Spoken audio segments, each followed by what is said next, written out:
கர்த்தருடைய பரிசுத்த நாமம் மகிமைப்படட்டும். இந்த அருமையான கால வேளையில் கர்த்தர் நம்மளோடு பேச விரும்புகிற வார்த்தை மத்தேயு 5ஆம் அதிகாரம் 13ஆவது வசனம். நீங்கள் பூமிக்கு உப்பாய் இருக்கிறீர்கள். உப்பானது சாரமற்று போனால் எதினால் சாரமாக்கப்படும்? வெளியே கொட்டப்படுவதற்கும் மனுஷரால் மிதிக்கப்படுவதற்குமே ஒழிய வேறொன்றுக்கும் உதவாது. ரொம்ப அர்த்தம் பொருந்திய ஆலோசனை உள்ள நம்ம பாதைக்கு வெளிச்சம் காட்டுகிற ஒரு தீபமான வார்த்தை தான் இந்த அருமையான வார்த்தை. கிறிஸ்துக்குள் பிரியமானவர்களே, இதை நீங்கள் கேட்கும் பொழுதே பரிசுத்த ஆவியானவர் இந்த வார்த்தையை உங்கள் இருதயத்துக்குள்ளாக கடத்தி செல்வாராக. உங்கள் வாழ்க்கையில் சுவையற்ற ஒரு வாழ்க்கையை கொண்டு வருகிறதற்கு பிசாசானவன் எப்பொழுதும் முயற்சி பண்ணும் பொழுது, மற்றொரு பக்கத்தில் பரிசுத்த ஆவியானவர் எப்பொழுதும் சாராம்சம் உடையவர்களாய் நாம் இருக்க, உப்பு சுவையை இழந்து போனால் எப்படி இருக்கும்? மண்ணை போல இருக்கும். மண்ணோடு மண்ணாக அது கொட்டப்பட்டு மனிதர்களால் மிதிக்கப்படுகிறதுக்கு மட்டுமே அது உதவும் என்று வேதம் சொல்லுகிறது. உப்பு சாரமற்று போகிற அனுபவத்தை என்னைக்காவது பார்த்துருக்கிறீங்களா? தேவ ஜனங்கள், அதை நீங்கள் பார்த்துருக்க வாய்ப்பு இல்லை. ஆனால் ஆண்டவர் சிந்தனைக்கு மிஞ்சி ஒன்றை சொல்கிறாரு. உப்பு என்னதான் பழசானாலும் உப்பு தன்னுடைய சுவையை அது வைத்திருக்கும். உப்பை வாயில் போடும் பொழுது அந்த தன்மை உணர முடியும். அந்த உப்பினுடைய தன்மையை இழக்குமான்னு கேட்டால் ரொம்ப ரேர். அது வேணால் கெட்டு போகும், சில பூச்சிகள் அதில் விழுந்து நாசாகலாம், ஆனால் அந்த பூச்சிகளும் செத்து போயிடும். பழைய உப்பு தண்ணியாக வடியக்கூடிய லெவலில் அது சூடுனால் இல்லை ஏதாவது ஒரு தன்மையினால் தண்ணி அதில் பட்டு அது நாசாகலாம். ஆனால் உப்பு அதுக்கு சாராம்சத்தை இழக்கிறதுக்கு ரொம்ப கஷ்டம். ஆனால் ஆண்டவர் சொல்லுகிறார், அந்த இழக்காத உப்பு சாராம்சத்தை இழந்துட்டுனா அதை வைத்து ஒரு பிரோஜனம் இல்லை. குடோன் நிறைய உப்பு இருக்குது, ஆனால் உப்புனுடைய டேஸ்ட் அதில் இல்லைன்னா அதை தூக்கி ரோட்டில் தான் போடணும். வேறு எதுக்குமே அது பிரயோஜனப்படாது. ஆண்டவர் அதை தான் சொல்லுகிறார். நீங்கள் உப்பாக இருக்கிறீங்க, உங்கள் குடும்பத்திற்கு நீங்கள் உப்பாக இருக்கிறீங்க, உங்கள் பிஸ்னஸில் நீங்கள் உப்பாக இருக்கிறீங்க. எவ்வளோ பெரிய நல்ல டிஷ், நல்ல சாப்பாடு செய்துவிட்டு அதில் தேவையான உப்பு போடலைன்னா உப்புல்லா பண்டம் குப்பையில்னு சொல்லுவாங்க. குப்பையில் தூக்கி போடப்பட வேண்டிய ஒரு சூழ்நிலை ஆயிரும். ஸோ தேவ ஜனமே, நம்ம இல்லைன்னா அந்த இடத்துல உப்பு இல்லாதது போல. அப்போ ஆண்டவர் நம்மளை ஒரு நல்ல ஒரு பதார்த்தமாக, அந்த பதார்த்தங்களுக்கு இன்பம் கூட்டுகிற ஒரு சுவை ஊட்டியாக வைத்திருக்கிறார். நம்ம நல்ல ஒரு டேஸ்ட் மேனிப்புலேட்டர் மாதிரி நம்மளை வச்சிருக்கிறார். டேஸ்ட்டை கூட்டக்கூடிய ஒரு நபராக வச்சிருக்கிறார். ஸோ தேவ ஜனமே, நம்மளுடைய தன்மையை நம்ம இழக்கிறதற்கு பிசாசு என்ன செய்கிறான்? நிறைய போராட்டங்களை கொண்டு வருகிறான். இந்த உப்பை தூக்கி குளத்தில் தட்டிட்டோன்னா எவ்வளோ தட்டினாலும் அந்த குளத்துக்குள்ளாடியோ அந்த நதிக்குள்ளாடியோ இந்த உப்பு போகும் பொழுது அதில் என்ன ஆகிவிடும்? இந்த உப்பினுடைய சாராம்சத்தை பார்க்கவே முடியாது. ஒரு 10 உப்பு பாக்கெட் எடுத்துகிட்டு போயிட்டு ஒரு பெரிய குளத்தில் போய் தட்டுங்க. அந்த குளத்து தண்ணி உப்பாக இருக்காது. அது கடல் தண்ணியை போல் உப்பு இருக்காமல் கொஞ்சம் சாந்தமான டேஸ்டுடையதாக இருக்கும். நிறைய பேர் குளத்தில் போய் நதியில் போய் குளிக்கிறவங்களுக்கு தெரியும். டேம்லேருந்து வருகிற தண்ணியெல்லாம் நல்ல சுவை கூடன தண்ணி தான். அதில் நீங்கள் எவ்வளோ உப்பை போட்டாலும் அவ்வளோ திரட்சியான தண்ணி இருக்கிறதுனால உப்புனுடைய டேஸ்ட் அதில் இறங்கவே இறங்காது. தேவ ஜனமே, இதே போல் நம்மளுடைய லைஃப்பை பிசாசு என்ன செய்கிறான்னா, உலகத்தில் நம்மளை கலக்கி நம்மளை வேஸ்ட் ஆக்கணும்னு நினைக்கிறான். நீங்கள் இந்த உலகத்தோடு கலந்துட்டிங்கன்னா உங்கள் உப்புனுடைய சுவை அதில் பிடிபடவே படாது. நீங்கள் போடப்பட வேண்டிய இடம்னு ஒன்று இருக்குது. உப்பை தூக்கி சுவையான பதார்த்தங்களை உருவாக்குறதுக்காக சாம்பார், சிக்கன் எல்லாத்துலேயும் போடுறாங்க. அதை போய் தண்ணியில் கலந்தால் என்ன ஆகும்? வேஸ்ட் ஆகிவிடும். இதே போல் தேவச்சனமே, உங்களுடைய சாராம்சத்தை சத்துருவானவன் பலவீனப்படுத்தணும்னு நினைக்கிறான். இந்த காலை வேளையில் ஆண்டவர் நம்மளை பார்த்து சொல்கிறார், உங்கள் சுவையை இழந்து விடாதீர்கள். இழக்கிறதுக்கு வாய்ப்பு இருக்கிறதுனால தான் ஆண்டு சொல்லுகிறார். ஆவிக்குரிய உப்பாக இருக்கிறீங்க. நீங்கள் உலகத்தோடு கலந்துட்டிங்கன்னா ஒரு பெரிய நதியில் உப்பை எவ்வளோ போட்டாலும் அந்த நதி உப்பாக மாறாது, உப்பு தண்ணியாய் மாறாது. ஏன்னா தண்ணியினுடைய திரட்சி உப்பினுடைய சுவையை அணைத்து விடும். இதே போல் இந்த உலகம் என்ற பெரிய தண்ணியோடு நீங்கள் இணைந்து விட்டீர்கள் என்றால் நீங்கள் தேவ பிள்ளையினுடைய சுவையை காட்ட முடியாது. ஆண்டு எதிர்பார்க்கிறார்.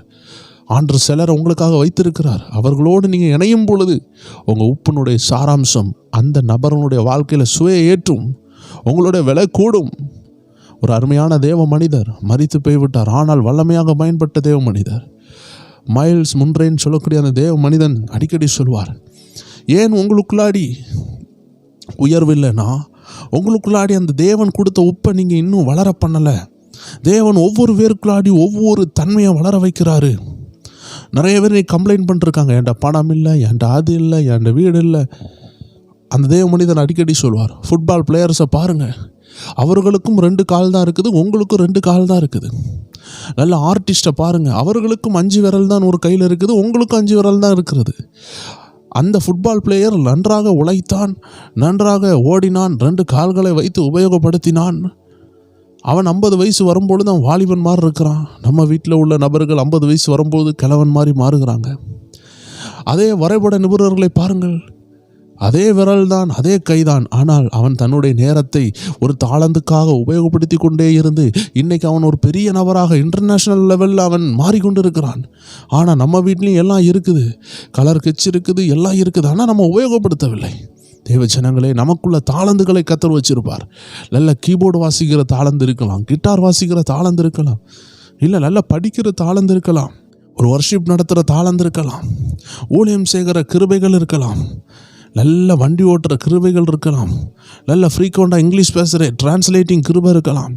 நிறைய விஷயங்கள் நமக்குள்ளே இருக்கும். ஆனால் நம்ம எதுவுமே டெவலப் பண்ணாமல் இருப்போம், அதை இன்ட்ரெஸ்ட் இல்லாமல் இருப்போம். ஒரு சண்டே கிளாஸ் நடத்தக்கூடிய கிருபை இருக்கலாம், விபிஎஸ்சி நடத்துகிற கிருபை இருக்கலாம். அதை கரெக்டான விதத்தில் நம்ம பயன்படுத்தாமல் அதை அணைத்து போட்டிருப்போம். நம்ம நினச்சிருந்தா நிறையா பேருக்கு சுவையை கூட்டியிருக்கலாம், நிறைய பேருக்கு பயன்பட்டுருக்கலாம், நிறைய ஆத்துமாக்கள் பயன்பட்டுருக்கும். நம்ம கிருபைகளை நம்ம டெவலப் பண்ணும் பொழுது சிலருக்குள்ளே நல்ல மேனேஜ்மெண்ட் இருக்கும், அழகாக செய்வாங்க. சிலருக்குள்ளாடி நல்ல க்ளீனிங் கெப்பாசிட்டி இருக்கும், எந்த இடத்தையுமே க்ளீன் பண்ணிடுவாங்க. அவங்க கையில் ஒரு ஏக்கர் லேண்டை கொடுத்து இதை நீங்கள் பார்த்துக்கோங்கன்னு சொன்னால் அதுக்கேற்ற ஆட்களை வச்சு அவங்க செதுக்கி நீட்டாக்கி அங்கே ஒரு கன்வென்ஷன் நடக்கக்கூடிய டெண்டை போட்டுருவாங்க. இப்படி அருமையான ஞானம் நிறைந்தவர்கள் உண்டு. சிலர் கையில் ஒப்பு கொடுத்தா போதும், ஒரு 300 பேருக்கு சாப்பாடு ரெடி பண்ணால் 2 பேர் தான் அந்த 300 பேருக்கும் சாப்பாடை சடன்னு செய்வாங்க. அவ்வளோ ஞானம் அவங்களுக்குள்ளே இருக்கும். இப்படி சில தாளந்துகள் உடையவர்கள் தங்கள் தாளந்துகளை அணைத்து போடும் பொழுது அவர்களுக்குள்ளே இருக்கிற அந்த உப்பு அணைந்து போகிறது. ஆண்டவர் ஒவ்வொரு பேருக்குள்ளாடி ஒரு சுவை வைத்திருக்கிறார். எல்லாருக்குள்ளாடி ஒரே சுவை இல்லை, ஒருத்தங்களுக்குள்ளாடி ஒரு குறிப்பிட்ட சுவை இருக்கும். சிலர்லாம் நடந்து தேவனுக்காக சுவிசேஷம் அறிவிப்பாங்க. சிலர் பாருங்கள் முட்டிலே நின்று செபிப்பாங்க. சிலர் பாருங்கள் அவங்கக்கிட்ட போன ஆலோசனை அப்படி இருக்கும், அந்த ஆலோசனையை நம்ம வேறு யார்கிட்டையும் கேட்க முடியாது, அவ்வளோ ஞானமான ஆலோசனையை தருவாங்க.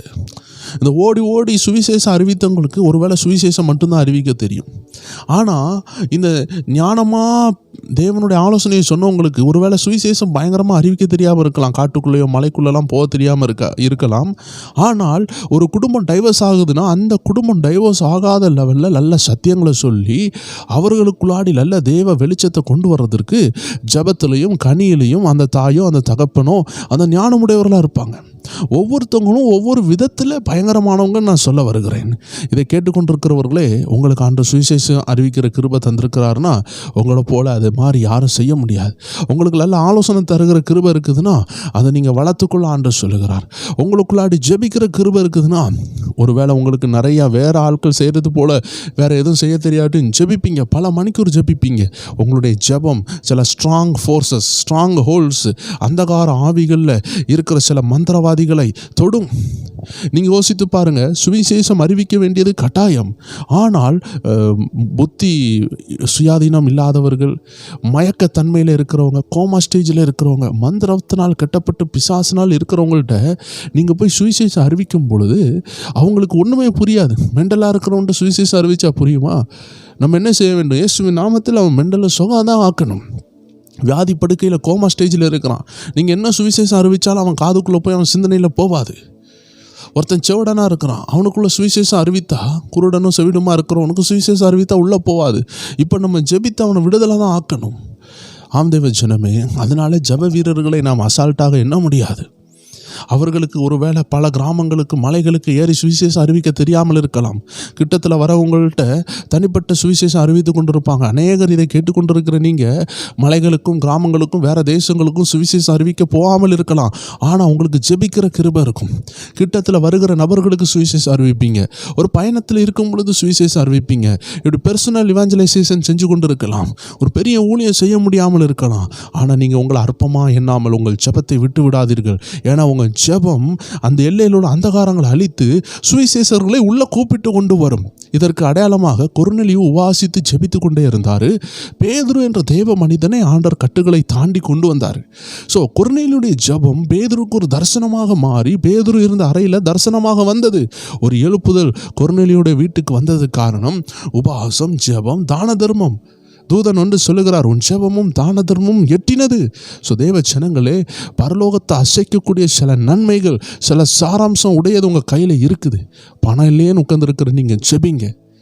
அந்த கணவரை இழந்த தீர்க்கதரிசியின் மனைவி கண்ணீரோடு வீட்டில் இருக்கும் பொழுது கர்த்தர் எலியா தீர்க்கதரிசியை அனுப்புகிறார். ஸோ தேவ ஜனமே, நம்மளை நோக்கி ஆண்டவர் காகங்களை அனுப்புவார்.